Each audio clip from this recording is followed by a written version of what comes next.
It's time we talk about All the World is Sleeping.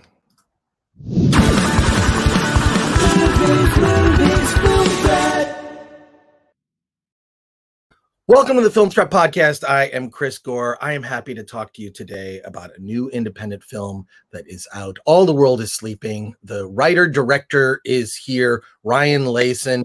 Ryan, welcome to the Film Strap Podcast. How are you doing today? Good. Thanks for having me, Chris.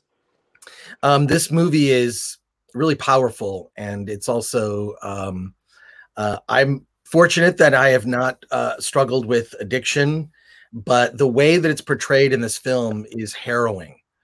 Can you talk about, first of all, how you explore this material, and then in terms of crafting these scenes that I felt at times watching it, I'm going, this is the mindset that people must get in that struggle with addiction. I just thought that those scenes were sometimes difficult to watch.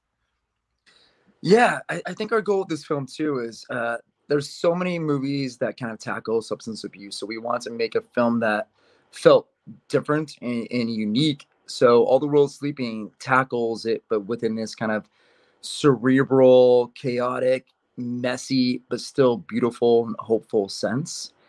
And this film actually came about in a very different way, in the sense of it's based on the real life stories of 7 women who have fought and continue to fight against addiction. And through them sharing their experiences with me, I was able to go back, create a script off of their guidance, and then kind of composite their lives into what this movie is. It's also the story of a woman who wants to be reunited with her daughter, and that is I found that just really resonated. Can you talk about that as well? Yeah, well, being a parent is probably the hardest job in the world, and then you tackle on a parent who also has to deal with substance abuse, and it's how do they surface for their child when they're also drowning in their own addiction. So the heart of the film is about a mother who's just basically trying to do everything she can to, kick this addiction in order to kind of be there for her daughter. But obviously, as we know with addiction, it's not that easy. And that's definitely the heart of the film. And we wanted to make it kind of feel like universal in a sense too, because it's, most families and most households, at least have somebody they know that deals with substance abuse, whether it is like a friend, a family member, a neighbor themselves. And the characters in this film are kind of this universal composite for an issue that people are dealing with all across, America and the world. Yeah, I feel like it's, we've been dealing with a lot as a country lately. But I don't think that we've actually dealt with this problem in a serious way, and especially, depression, suicide, and drug addiction. These are all things that have escalated in light of our current circumstances. You would think that there would be more effort to tackle these issues. I mean, certainly your film has brought it to light. I'm curious how people have reacted to the movie. Well, we just had our premiere last week in New York, and afterwards, it was definitely met with a lot of hugs, a lot of tears, a lot of people saying like, "Hey, I saw my mom up on screen. I saw myself up on the screen." And at the end of the day, that's what we wanted to do. We wanted to create a film that felt honest and authentic, because at the end of the day, it's easy just to kind of point your finger at someone and just to kind of hold a judgment, but it's hard to stop, to listen, to hear someone else's experiences. And the second we start doing that, it feels like we are closer to, helping within this issue of substance abuse, because we don't know what the person standing right next to us has been through. And with this film, we wanted to kind of do that, to be like, hey, here's a behind the curtains look at somebody you don't know. And before you point a finger and judge them, just see the experiences that they've gone through.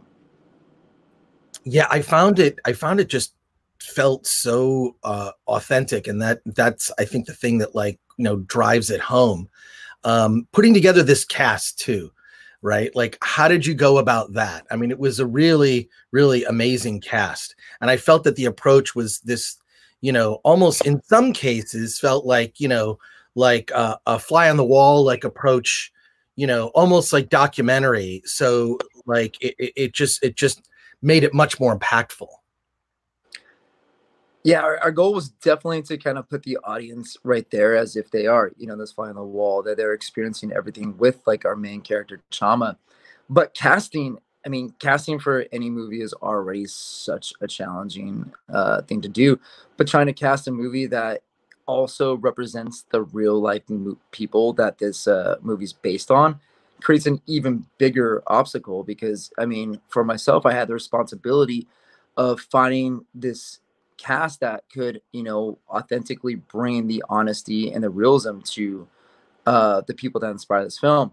But luckily, with an amazing casting director named Jessica Sherman, we were able to get this incredibly amazing cast. That's Melissa Barrera, Jackie Cruz, Jorge Garcia, Luis Bornada, Kristen Gutowski, Lisandra Tina. Each one of them brings such a raw energy to the characters that there was a lot of times when even like when I was watching when we were filming, I would lose myself in their performances, and they just all brought such a powerhouse performance to this film. I think also I'm curious about the women that you interviewed for source material, a bunch of women who have had these struggles. Have they seen the film? Have you spoken to people that have struggled with addiction, and have they shared their reactions to it?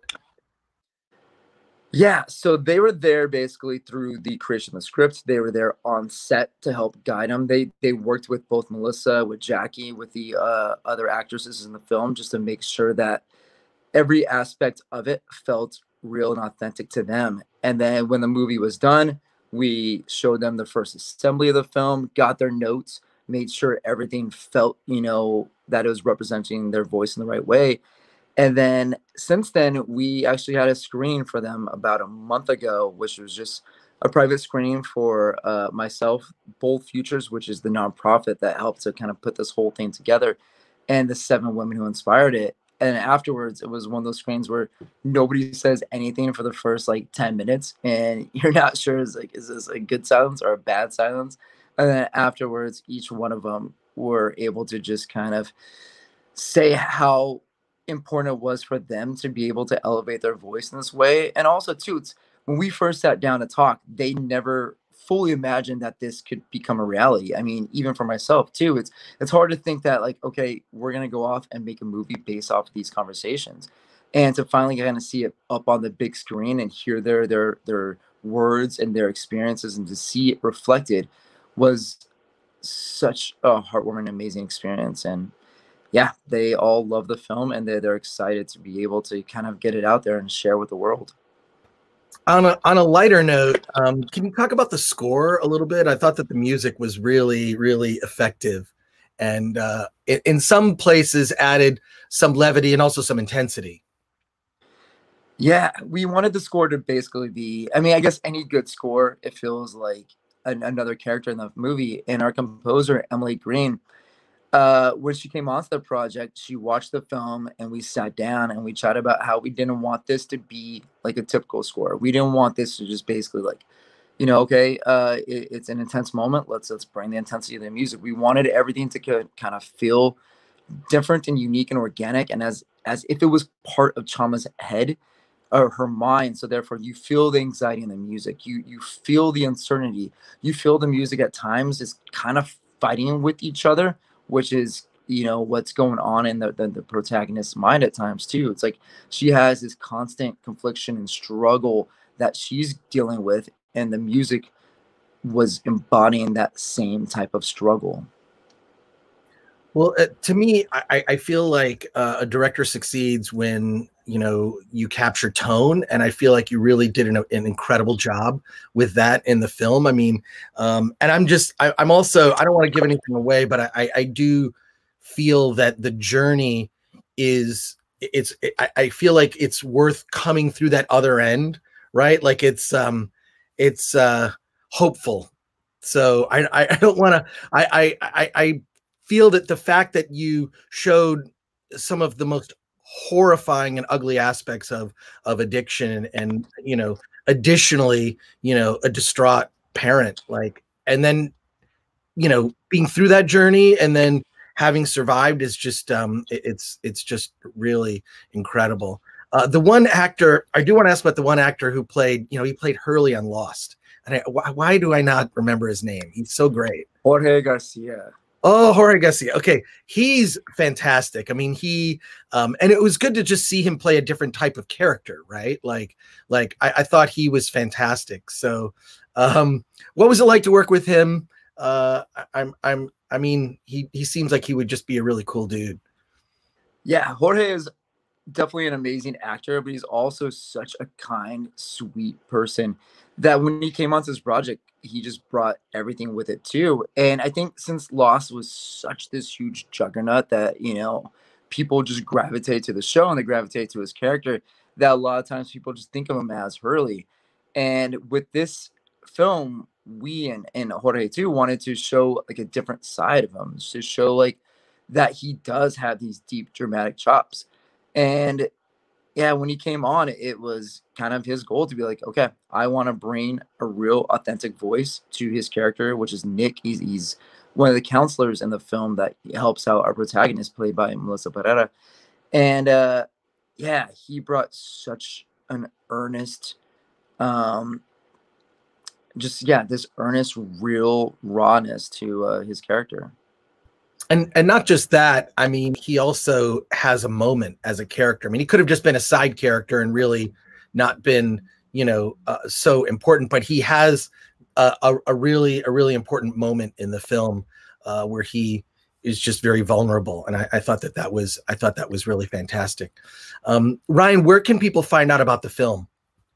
So All the World Sleeping is going on its little film festival tour this year. So I believe we're doing Santa Fe, we're doing Seattle, we're doing Ojai and a couple other spots. And then definitely out for distribution in 2022. So hopefully we'll be in everyone's living rooms very soon. Great. Ryan, thanks for talking to me on the Film Threat podcast. It's been a pleasure. Yeah, thank you, Chris. This has been great.